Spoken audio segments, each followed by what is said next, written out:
de près ou de loin, ont contribué à ces succès.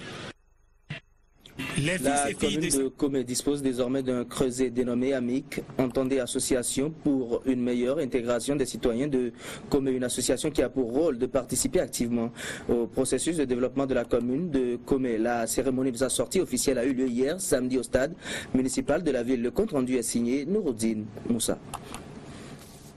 Promouvoir la solidarité et la synergie d'action entre toutes les communautés vivant dans la commune de Comé. C'est la mission que s'est assignée l'AMIC, Association pour une meilleure intégration des citoyens de Comé, qui effectue sa première sortie officielle ce samedi 21 février. Une sortie qui marque certainement le début d'un processus de développement durable de cette localité du Mono. Le développement de notre terroir nous incombe tous, quel que soit notre appartenance ethnique, culturelle et même politique. S'il est vrai qu'il n'y a de richesse que d'hommes, alors je pense et j'en suis convaincu que notre organisation dispose des ressources humaines nécessaires pour y parvenir. C'est pourquoi je salue à juste titre cette forte mobilisation et cet important soutien dont vous nous gratifiez d'ores et déjà. Je voudrais très sincèrement vous dire merci et vous prier de ne ménager aucun effort pour nous accompagner dans nos actions futures pour le développement de notre chère cité commune, la commune de Comé. Une dizaine de communautés venues de tous les horizons et vivant dans cette commune étaient à ce grand rendez-vous dans le but de parler désormais d'une seule et même voix et de participer activement au développement de leur cité commune. Une initiative que certains fils du Mono ont fortement soutenue. Ceci témoigne de l'intérêt que les différentes communautés vivant à Comé et environ accordent au développement de leur cité commune. Je voudrais donc espérer que cette détermination se poursuive et se renforce pour le bonheur de chacun et de tous. C'est pourquoi mon groupe et moi-même ne ménagerons aucun effort pour soutenir cette noble initiative de l'AMIC. Pour être fort, il faut rester ensemble. Et c'est ensemble que s'opère un meilleur développement. Les portes de l'AMIC sont donc grandement ouvertes et attendent l'adhésion d'autres communautés vivant dans la ville cosmopolite qu'est Comé. Dans le même registre, faisons un tour du côté de Sakété où les fils et filles entre-temps divisés par des querelles politiques reparlent à nouveau d'une même voix. Ce retour à l'union a été célébré sur la houlette du maire de Sakété, Raliou Harry Loyer. Le point avec Aïma Khodonou et Thibault à Kholgwe. Les fils et filles de Sakété veulent désormais parler d'une seule et même voix dans le cadre des prochaines consultations électorales. Cette union a été concrétisée grâce au leadership du ministre d'État François Abiola, qui a su montrer à ses frères la voie de la paix et la nécessité pour eux de placer le développement de Sakété et environ au-dessus de tout autre intérêt personnel.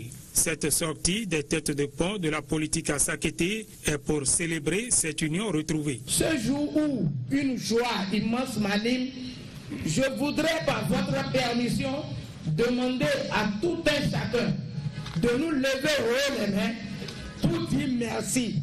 Merci au Seigneur pour l'unité retrouvée. Je voudrais dire que cette fois-ci, nous irons la main dans la main vers les urnes pour gagner le pari tant convoité. Nous sommes sortis juste pour renforcer un homme. Il était déjà fort. Il savait pratiquement tout faire. Mais nous sommes dit, quand un s'ajoute à un, ça fait deux. Nous voulons renforcer un homme pour qu'il soit plus fort qu'il l'était. Voilà la raison fondamentale de nos sorties au jour d'aujourd'hui. On voudrait dire à tout le monde qu'à Sakété, nous voulons faire une liste unique. L'homme que nous soutenons, c'est Abiola Adebayo François, le professeur. Les démons de la division n'auront plus droit de citer à Sakété. Le maire Raliou Harry Loyer s'en réjouit au premier chef et annonce des victoires éclatantes pour la liste que va conduire le professeur François Abiola. Nous nous retrouvons ensemble ici. Nous nous sommes donné la main au niveau de tous les arrondissements pour que nos cœurs se parlent, que nos yeux s'expriment pour corriger le tir et regarder l'avenir avec sérénité et assurance. Et ceci derrière notre leader charismatique et bien-aimé, le professeur Abiola Adebayor François. Nous travaillons avec vous, désormais avec vous, et avec votre complicité pour créer un climat politique apaisé où aucun homme politique, aucun militant d'une formation politique que ce soit ne verra désormais en l'autre, n'appartenant à son bord, un ennemi à abattre, mais plutôt un adversaire à affronter et à gagner loyalement. Et après la victoire, dans notre camp, le perdant nous dira félicitations, puisque c'est que c'est notre camp qui gagnera, et nous gagnerons. Le ministre d'État, François Abiola, a su fédérer les énergies autour de sa personne et c'est donc sereinement qu'il pourra affronter les prochaines élections législatives et communales. Le maire de la commune de Ouidah a pour sa part échangé avec les enseignants sur sa gestion entre 2008 et 2014. Il s'agit là de la première d'une série de rencontres programmées avec les différentes catégories socio-professionnelles de la ville. Séverin Adjovi pense ainsi faire de la gestion axée sur les résultats son cheval de bataille. Reportage. Les actions menées par le maire Séverin Adjovi depuis 6 ans sont consignées dans ce document. Sur insistance des enseignants, le premier officier de la commune est allé échanger avec eux sur ses réalisations et s'enquérir des réserves. Les instituteurs attestent, comme la municipalité, que bien de choses ont été accomplies en faveur de l'enseignement sous ces différentes dénominations. Le maire de Ouidah a été quelqu'un qui a longtemps prôné l'excellence en milieu scolaire. Il a l'habitude de sa propre force de financer les travaux dirigés. Et tout dernièrement, par exemple, il a l'habitude de faire des dons de tables bancs aux écoles primaires publiques de Ouidah. Il a fait beaucoup de constructions de modules de classe dans la ville de Ouidah, des latrines, des points d'eau ont été réalisés. Et tout dernièrement, il a essayé de mettre la main à la poche pour recruter personnellement à son propre compte des enseignants pour pallier à la pénurie d'enseignants dans notre circonscription scolaire. La consolidation de ces acquis passe nécessairement par un renouvellement de confiance aux prochaines élections. Nul ne sera de trop dans le combat des législatives, des communales et surtout pour le développement de Ouidah. Même si je fais un deuxième mandat, il faudra des gens pour continuer les œuvres. Parce que Ouidah est tombé dans une décrépitude totale. Nous essayons de relever les défis, mais sachez une chose, c'est que ce que nous ferons pour 5 ans à venir, pour les 5 années à venir, ne sera pas pareil, ne sera même pas comparable à d'autres communes. Nous avons une grande vision pour la ville et je considère que pour accompagner les actions que nous avons pour la ville, il fallait que nous trouvions la formule pour qu'on nous défende au niveau de l'Assemblée nationale. Nous souhaiterions que nous ayons de bons députés à l'Assemblée nationale pour que les actions que nous menons ici soient poursuivies. Les enseignants aujourd'hui, d'autres corps de métier demain. C'est une tournée bilan que vient de lancer le maire Séverin Adjovi pour répondre de prime abord à cette exigence de la décentralisation qu'est la reddition de comptes. Et il s'est tenu vendredi la session 2014 du Conseil consultatif national. Les promoteurs privés de l'enseignement supérieur étaient les principaux concernés. Il s'est agi au cours de cette session d'étudier les demandes d'extension de changement de nom et d'homologation d'établissements supérieurs privés. À Siongo, Kaï, à Siongo. Les responsables de l'enseignement supérieur ont tenu vendredi la session 2014 du Conseil consultatif national. Les promoteurs privés de l'enseignement supérieur étaient les principaux concernés. Ensemble, ils ont fait le bilan des résultats issus des commissions chargées des autorisations et homologations des programmes d'études dans les écoles supérieures privées. L'importance des enjeux de cette session du Conseil consultatif national de l'enseignement supérieur n'est plus à démontrer vu la place des établissements privés dans l'éclosion du secteur privé de l'enseignement supérieur et de la formation, des ressources humaines compétentes de niveau supérieur et la nécessité d'une démarche assurance qualité dans le secteur de l'éducation. Pour cette session, plus de 50 dossiers ont été analysés. Un travail salué par tous.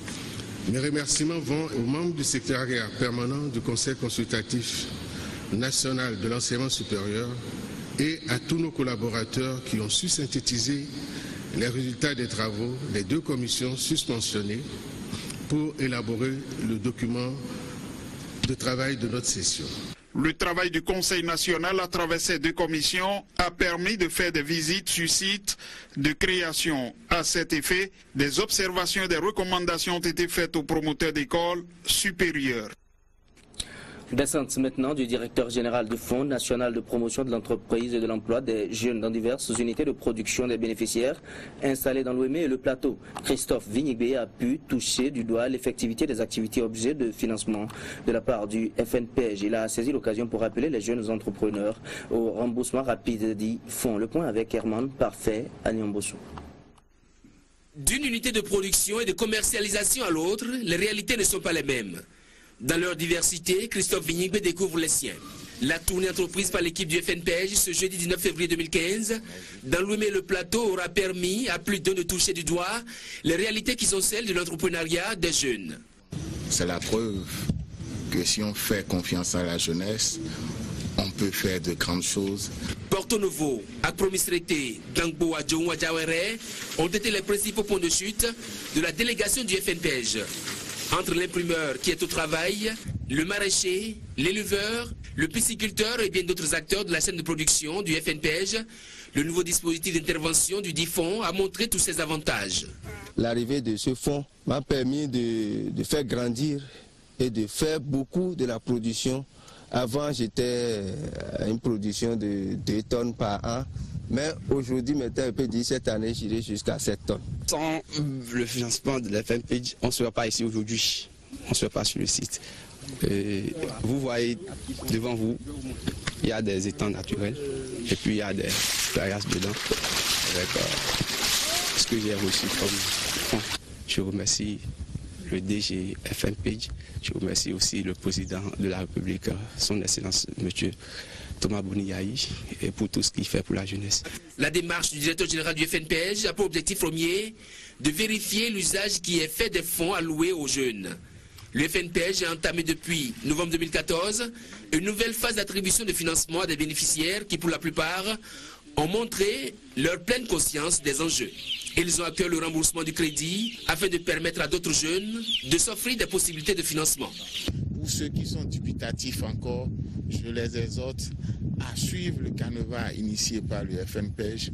Le FNPEJ est là pour tout le monde, quelle que soit ta couleur, quelle que soit ton ethnie, quelle que soit ta religion.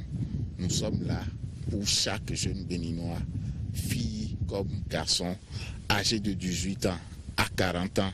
Et nous sommes là aussi pour les PME, les petites et moyennes entreprises. À l'issue d'une journée passée sur le terrain, au contact des bénéficiaires du FNPEJ, les résultats sont pour le moins encourageants. Après l'Ouémé le plateau, bien d'autres départements attendent la visite d'un DG FNPEJ, soucieux de la promotion de l'entreprise et de l'emploi des jeunes. Et quel Parlement pour la sauvegarde des acquis démocratiques au Bénin, tel est l'intitulé du thème de la causerie débat, la toute dernière en date qu'a organisé la fondation Friedrich Ebert. Acteurs politiques et membres de la société civile se sont à l'occasion prononcés sur la question, la substance de leurs échanges dans cet élément présenté par Tanguy Agoy. Pour ce numéro de soirée politique à la Fondation Friedrich Ebert, le débat a été fortement conceptualisé. Le Bénin célèbre ses 25 ans de démocratie et ce vendredi s'est ouvert le dépôt des candidatures pour les législatives prochaines. Le thème est tout trouvé. Quel Parlement pour préserver les acquis démocratiques menacés par des députés dont l'honorabilité est visiblement entamée au sein de l'opinion publique? L'on note la monétarisation du vote, l'on note le pourcentage des députés, l'on note la transhumance. Il n'y a rien pour être fier de notre Assemblée nationale. L'exercice qui s'impose d'emblée est un retour dans l'histoire pour étudier l'évolution du Parlement béninois dans une démarche comparative. Et les opinions vont se heurter parce que certains restent très admiratifs de la première législature, contrairement à d'autres. Il y avait des hommes de très grande posture qui étaient là, qui ont été donc élus à cette première législature et qui avaient déjà la pratique de la chose politique. Vous savez bien que les premières fois vont souvent avec une ferveur telle qu'on ne se contrôle pas forcément. Il peut être trivial. Imaginez cet homme ou cette dame qui va devenir père ou mère de famille pour la première fois, ou qui tombe amoureux pour la première fois. Ça n'est jamais le même ressenti lorsqu'on passe au deuxième geste, au troisième geste, au dixième et peut-être un peu plus. La qualité d'une législature vient non seulement des acteurs élus, mais aussi du rôle joué par les populations en tant que mandants. La réussite ou l'aura attribuée à la première législature trouve sa raison ailleurs pour le jeune député invité à la table. On a eu la chance d'avoir les militants qui venaient de commencer l'animation de la vie politique à cette époque. Et c'est cela qui a justifié la qualité des députés de la première législature. Il est fait avec un peuple qui manque d'éducation, avec un peuple affamé qui, à l'occasion, peut être distribué aux plus offrants. C'est de ça aussi qu'il s'agit. Il faut oser poser ces problèmes-là pour savoir si nous voulons faire des réformes. Les réformes, c'est ce qu'il faut, ont reconnu presque ensemble les 4 débatteurs sollicités. Mais sur le volet, les démarches et considérations restent partagées, les opinions assez diversifiées. Les soirées politiques à Friedrich Ebert, c'est un espace d'échange et de débat politique sur des questions d'actualité où les Béninois viennent débattre des problèmes du Bénin. Et parlons justement de positionnement sur les listes. Aucune liste à ce jour n'est parvenue à la Sénat. Les secrets sont bien gardés, disons, comme quoi le 25 février nous réserve peut-être bien de surprises. En bref, le Rotary Club International, notamment le comité de liaison interclub, a tenu ce samedi une séance d'information. Vous le verrez, les images viendront bientôt à l'endroit des usagers du marché d'Antokpa. Il s'agit d'une causerie avec les usagers du marché dans le cadre de la célébration des 110 ans de l'organisation. Objectif, expliquer aux uns et aux autres ce qu'est réellement cette organisation. Retour à Komé, là-bas, c'est la vente de la viande d'agouti, communément appelée APC, qui se poursuit malgré le risque lié à la contraction du virus Ebola. Suivons ensemble ce constat fait par l'une de nos équipes sur place à Lokossa. Ebola est mortel. Ne pas chasser, manipuler ni manger la viande de brousse. Et pourtant, la viande d'agouti est ostensiblement commercialisée et allègrement consommée dans la commune de Komé, malgré l'interdiction par l'État béninois.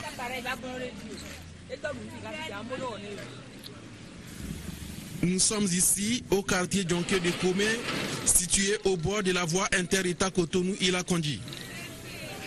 Ici, le risque de la maladie à virus Ebola est irréel.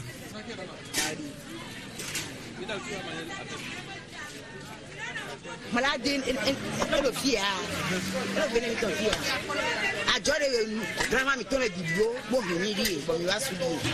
viande agoutie là, nous habitués, et les gens disent qu'il y a Ebola dedans.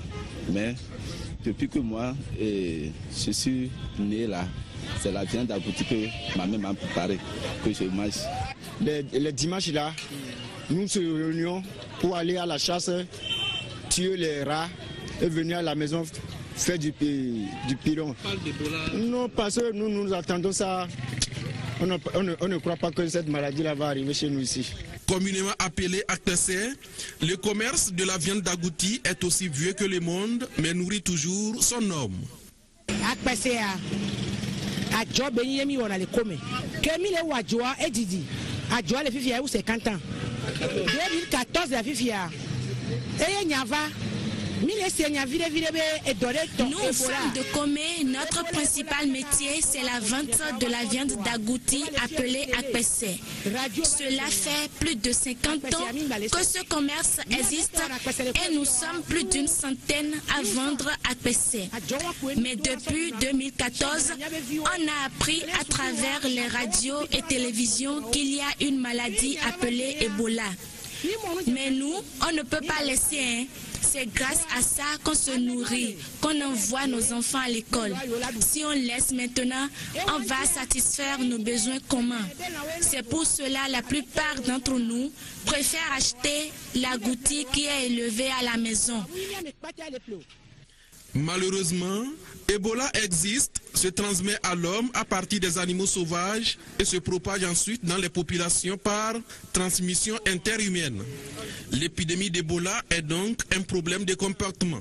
On sait que les vecteurs de cette maladie, c'est les viandes de brousse, notamment l'agouti, l'antilope. Mais comme vous le constatez si bien, malheureusement, tous les jours que le bon Dieu a fait, les femmes continuent de vendre agouti. Même dans les maquis, on va y empiler. Et on continue à vous proposer l'agouti. Mais il faut reconnaître que nos bonnes dames, elles sont des fois têtues. Donc notre message ira à l'endroit de la population. Il faut que la population sache que, étant donné que les mesures ne sont pas levées en matière de l'interdiction de la consommation de la vente de brousse, en l'occurrence l'agouti, il faut que la population ne consomme plus les viandes de brousse. Il faut que la consommation se passe de Akwese pour le moment. Le phénomène est très criard dans le département du Mono et du Koufou. La viande d'agouti vendue à Komé provient des communes de Dogo, de Huogbe, de Grand Popo et de Bopa. Face à cette situation, le directeur départemental de la santé de ces deux départements préconise une solution. Il va falloir que les autres secteurs, c'est vrai qu'on n'est pas exclu, comme le commerce, la brigade, puissent aller jusqu'à même faire des saisies de denrées. Ça va être la seule solution parce que je crois qu'on a suffisamment sensibilisé. Il y a aussi le fait que, fort heureusement, il n'y a pas encore eu de cas d'Ebola. C'est pas que je le souhaite, mais c'est qu'il y a vu un cas, peut-être qu'elle pouvait changer. Un an déjà que Ebola a fait sa réapparition et fait des ravages dans les pays tels que la Guinée, la Sierra Leone et le Libéria. Pendant ce temps, aucun vaccin homologué n'est encore disponible. Et dans un court instant, tout sur l'appel de fonds de la communauté des étudiants catholiques Emmaüs, appuyé par les frères dominicains en vue de la réalisation de l'aumônerie universitaire d'Abomey Calavi. Et puis, un homme, un permis de conduire, c'est à Boycon où le maire Luc Atropo, s'est-on dit, toujours en lutte pour le bien-être de ses administrés, a pensé et mis en route un plan plutôt original de lutte contre le chômage des jeunes. Sachez donc que dans le cadre de la construction de l'aumônerie universitaire d'Abomey Calavi, la communauté des étudiants catholiques Emmaüs, appuyée par les frères dominicains, ont engagé une série d'actions. La fraternité lance à cet effet un appel à toute personne de bonne volonté en vue de leur contribution à la réalisation de l'infrastructure. Le reportage est de Émile Azokbota, Bergedor, Adjio, Edine, Tidjani. Ce chantier date d'au moins 30 ans. C'est la future aumônerie universitaire. Un manque de moyens constitue un frein aux travaux. Et pour achever l'ouvrage, une campagne d'appui est lancée par la fraternité Saint-Dominique de Cotonou. Aux étudiants que nous adressons, et quand on connaît la situation des étudiants de notre université, on ne peut pas compter sur leurs ressources financières. Normalement, nous devons toucher les cadres, les professeurs, les personnels administratifs, mais nous avons encore quelques difficultés. On a besoin de plusieurs millions, 500 millions, même si vous nous donnez 1 milliard, nous allons prendre. Puisqu'en dehors de construire le bâtiment, les infrastructures, il y a aussi ce que nous apportons aux étudiants comme aide pour vivre. Parce qu'il y a aussi beaucoup de social dans ce que nous faisons. Toute contribution est la bienvenue, quelle que soit la taille de cette contribution. Même si vous nous donnez 10 francs, 5 francs, c'est de l'argent. Et donc tout ça compte. Nous allons faire cette campagne jusqu'à ce que nous ayons achevé nos travaux. Donc c'est une campagne permanente. Donc qu'on ne se dise pas c'est dans un temps donné et que c'est tout. Et une tonne de ciment, une barre de fer, du sable, tout ce qui peut aider à construire une maison nous est très utile. Et donc même une seule visite déjà pour constater ce qui se fait serait pour nous un encouragement. Plus de 500 millions, c'est le montant total nécessaire pour achever l'infrastructure. Pour l'heure, la campagne se poursuit et le taux de réalisation est de 11,61%.